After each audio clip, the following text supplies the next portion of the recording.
ಸ್ನೇಹಿತರೆ, ಸದಾ ಆರೋಗ್ಯವಾಗಿರಲು ಈ ಟಿಪ್ಸ್ಗಳು ನಿಮಗಾಗಿ. ಆಹಾರವನ್ನು ಸಂಪೂರ್ಣವಾಗಿ ಅಗೆದು ತಿನ್ನುವುದರಿಂದ ಯಾವುದೇ ರೋಗವು ಬೇಗನೆ ಬರುವುದಿಲ್ಲ. ದಾಳಿಂಬೆ ಸಿಪ್ಪೆಯನ್ನು ಒಣಗಿಸಿ ಪುಡಿ ಮಾಡಿ ಆ ಪುಡಿಯನ್ನು ಸೇವಿಸುವುದರಿಂದ ದೀರ್ಘಕಾಲದ ಕೆಮ್ಮು ಕಡಿಮೆಯಾಗುತ್ತದೆ. ನಿಮಗೆ ಹಸಿವಾಗದಿದ್ದರೆ ಕೊತ್ತಂಬರಿ ಸೊಪ್ಪು ಹಾಗೂ ಪುದೀನ ಚಟ್ನಿಯನ್ನು ಸೇವಿಸಿ. ಇದರಿಂದ ಹಸಿವು ಹೆಚ್ಚಾಗುತ್ತದೆ. ನಿಮ್ಮ ಮಕ್ಕಳಿಗೆ ಜ್ಞಾಪಕ ಶಕ್ತಿ ಕಡಿಮೆ ಇದ್ದರೆ ರಾತ್ರಿ ನೆನೆಸಿದ ಬಾದಾಮಿಯನ್ನು ತಿನ್ನಿಸಬೇಕು. ಎದ್ದ ನಂತರ ಮತ್ತೆ ನಿದ್ದೆ ಬರುತ್ತದೆ ಎಂದರೆ ನಿಮ್ಮ ಮೆದುಳು ದುರ್ಬಲವಾಗಿದೆ ಎಂದು ತಿಳಿದುಕೊಳ್ಳಿ. ಆದಷ್ಟು ಹೊರಗಿನ ಆಹಾರಗಳನ್ನು ಸೇವಿಸುವುದನ್ನು ಕಡಿಮೆ ಮಾಡಿ. ಇದರಿಂದ ನಿಮ್ಮ ಅನಾರೋಗ್ಯಕ್ಕೆ ಕಾರಣವಾಗಬಹುದು. ಅತಿಯಾದ ಉಗುಳುವಿಕೆಯಿಂದ ನಿಮ್ಮ ದೇಹದಲ್ಲಿ ನಿರ್ಜಲೀಕರಣ ಉಂಟಾಗಬಹುದು ಮತ್ತು ನಿಮ್ಮ ದೇಹ ದುರ್ಬಲಗೊಳ್ಳುತ್ತದೆ. ಒಣ ಕೊತ್ತಂಬರಿ ಕಾಳನ್ನು 2-3 ಕಾಳು ತಿಂದರೆ ವಾಂತಿ ಬರುವುದಿಲ್ಲ.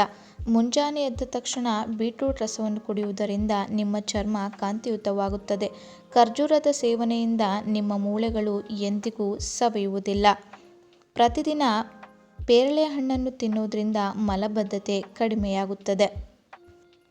ಕತ್ತರಿಸಿದ ಅರ್ಧ ಹೋಳು ನಿಂಬೆಹಣ್ಣನ್ನು ನಿಮ್ಮ ಫ್ರಿಡ್ಜ್ನಲ್ಲಿ ಇಡುವುದರಿಂದ ಕೆಟ್ಟ ವಾಸನೆಗಳು ಎಂದಿಗೂ ಬರುವುದಿಲ್ಲ. ರಾತ್ರಿ ಹೊತ್ತು ಕಡಿಮೆ ಊಟ ಮಾಡುವುದರಿಂದ ಕಾಲಕ್ರಮೇಣ ಬೊಜ್ಜು ಕಡಿಮೆಯಾಗಲು ಸಹಾಯ ಮಾಡುತ್ತದೆ. ಸೇಬು ತಿನ್ನುವುದರಿಂದ ರಾತ್ರಿ ಪದೇ ಪದೇ ಮೂತ್ರ ವಿಸರ್ಜನೆ ಮಾಡುವುದನ್ನು ಕಡಿಮೆ ಮಾಡುತ್ತದೆ. ಶುಂಠಿ ನೀರನ್ನು ಕುಡಿಯುವುದರಿಂದ ರಕ್ತ ಹೆಪ್ಪುಗಟ್ಟುವಿಕೆಯನ್ನು ಕಡಿಮೆ ಮಾಡುತ್ತದೆ. ಮುಂಜಾನೆ 8 ಗಂಟೆಯೊಳಗಿನ ಬಿಸಿಲನ್ನು ನಿಮ್ಮ ದೇಹ ತೆಗೆದುಕೊಂಡರೆ ವಿಟಮಿನ್ ಡಿ ಕೊರತೆ ಕಡಿಮೆಯಾಗುತ್ತದೆ. ನಿಮಗೆ ಏನಾದರೂ ಉಸಿರಾಟದ ತೊಂದರೆ ಇದ್ದರೆ ಅಂಜೂರ ಹಣ್ಣನ್ನು ತಪ್ಪದೇ ಸೇವಿಸಿ. ಥೈರಾಯ್ಡ್ ಸಮಸ್ಯೆ ಇದ್ದರೆ ಕೊತ್ತಂಬರಿಯನ್ನು ಕುದಿಸಿ ಅದರ ನೀರನ್ನು ಸೇವಿಸುವುದರಿಂದ ಥೈರಾಯ್ಡ್ ಕಾಲಕ್ರಮೇಣ ಕಡಿಮೆಯಾಗುತ್ತದೆ.